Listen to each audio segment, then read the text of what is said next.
প্রথম রমজানের ইফতার করেছিলাম দেবর এবং যাকে নিয়ে আমার বাসায়।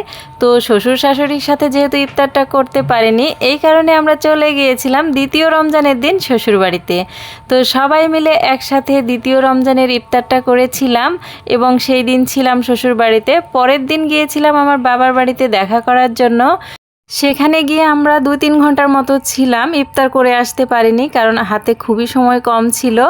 তো এই কারণে এই স্বল্প সময়ের মধ্যে আমার মা আমার জন্য কি কি রান্নাবান্না করেছিল। আর এই কচু পাতার ভর্তাটা আমার বরের কিন্তু ভীষণ পছন্দ। তো এই কারণে আমি আর আমার বোন চলে গিয়েছিলাম কচু পাতা উঠাতে। তো গ্রামের টাটকা ফ্রেশ কচু পাতা, এই পাতার ভর্তা বানালে ভীষণ মজার হয় খেতে। তো আমার কাছে তো খুবই ভালো লাগে আর আমার বরেরও ভীষণ পছন্দ। তো আমরা দুই বোনে কচু পাতা তুলছিলাম অনেক আনন্দ করে, আর এত ভালো লাগছিল অনেক দিন পর এইভাবে শাক তোলা। তো আমার কাছে ভীষণ ভালো লাগে, গ্রামে গিয়ে গ্রামের এই প্রাকৃতিক জিনিসগুলা খেতে কিন্তু অনেক মজার হয়। তো আমার মতো আর কে কে গ্রামে গিয়ে এই জিনিসগুলা খুঁজে বের করে খান অবশ্যই কমেন্টে জানাবেন। এখন কিন্তু বাজারেও অনেক কচু শাক কিনতে পাওয়া যায়, তো জানি না তারা কোথা থেকে তুলে নিয়ে আসেন। তো আমি নিজে চোখে দেখে পরিষ্কার জায়গা থেকে কচু শাক তুললে সেটা খেতে কিন্তু আসলেই অনেক রুচি হয়। তো আমি আমার ভাবি এবং আমার বোনের পাম্পট্টিতে উঠেছিলাম নৌকায়। তো দেখুন আমার অবস্থা। উঠা যাবে?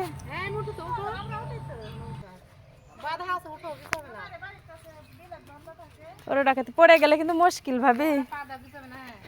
ও মা, নোট দিছে না বাবা, যাব না, না না না না, সম্ভব না, সম্ভব না। আমার গা কাঁপা শুরু হয়ে গেছে। ও বাবা, এত সাহস নাই। তুমি যা। কি সুন্দর কচু শাক হয়েছে।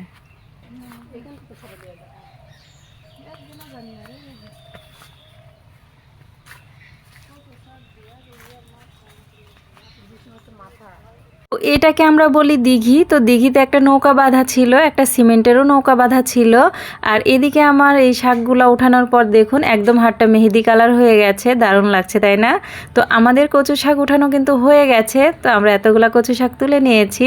আর দেখুন গ্রামের প্রাকৃতিক দৃশ্যগুলো কতটা সুন্দর হয়, কত সুন্দরভাবে থোকা থোকা হয়ে ফুলগুলা ধরে আছে, অসম্ভব ভালো লাগছিল দেখতে। আর এইদিকে দেখুন কত সুন্দর লাউ শাকের মাচা। তো এখানে লাউও ধরে এবং শাকগুলোও কিন্তু খুব সুন্দর। গ্রামে না আসলে আসলে এত সুন্দর প্রকৃতি দেখা যায় না। আমরা এখন কচু শাক তুলে নিয়ে চলে এসেছি বাড়িতে। তো কচু শাকগুলো এখন বেছে নেওয়া হবে। তো বাকি রান্নাবান্নাগুলো কিন্তু আমার মা সেরে রেখেছিল। আমরা যেহেতু রোজা আছি, আমাদেরকে বেঁধে দেওয়ার জন্য কিছু রান্নাবান্না করেছিল আমার মা। তো এই কচু পাতার ভর্তাটা জামাইয়ের জন্য করবে, এই কারণে বেছে নিচ্ছি। তো কচু পাতার ভর্তাটা হলেই কিন্তু আমরা রওনা দিয়ে দিব। আমি যাওয়ার আগেই কিন্তু রান্নাবান্নাগুলো সব হয়ে গিয়েছিল, এই কারণে আমি রান্নাবান্নাগুলো দেখাতে পারলাম না। তো এখন বাজে 3:30, আমরা রওনা দিয়ে দিয়েছি রাজশাহীর উদ্দেশ্যে। তো আমরা চলে আসছিলাম। তো রোজা থেকে সবার চেহারার অবস্থা একদম বিধ্বস্ত। বাড়িতে গেলে আমার মতো আর কার কার আসতে ইচ্ছে করে না, অবশ্যই আপনারা কমেন্টে জানাবেন। আমার কিন্তু ভীষণ ভালো লাগে বাড়িতে সবার সাথে সময় কাটাতে, কিন্তু কিছুই করার নেই। আমার বেবির যেহেতু প্রাইভেট কোচিং সবই খোলা, এই কারণে আমাকে চলে আসতে হলো। আর আমার বড় চলে যাবে এই কারণে। তো আমার মা আমার জন্য কি কি রান্নাবান্না করে দিল সব কিছুই আপনাদেরকে দেখাবো। তো প্রথমে দেখায়, এটা হচ্ছে মাছ দিয়ে আলুর ঘাটি। তো আমাদের রাজশাহী বাগমারা এলাকায় কিন্তু খুবই ঐতিহ্যবাহী একটা খাবার। তো বড় মাছ দিয়ে আলুর ঘাটি, আরও যা যা দিয়েছে সব কিছুই আপনাদের সাথে শেয়ার করব। তো এটা সজনে ডাঁটা আর আলু দিয়ে শিং মাছের ঝোল, এটা আমার ভীষণ পছন্দ।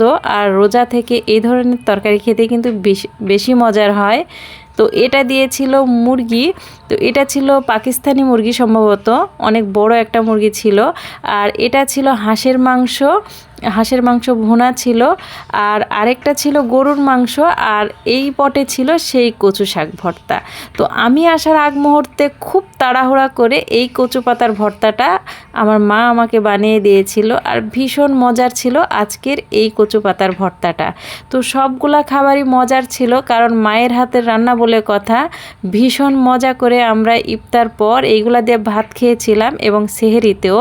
তো সবাই ভালো থাকবেন, সুস্থ থাকবেন, আল্লাহ হাফেজ।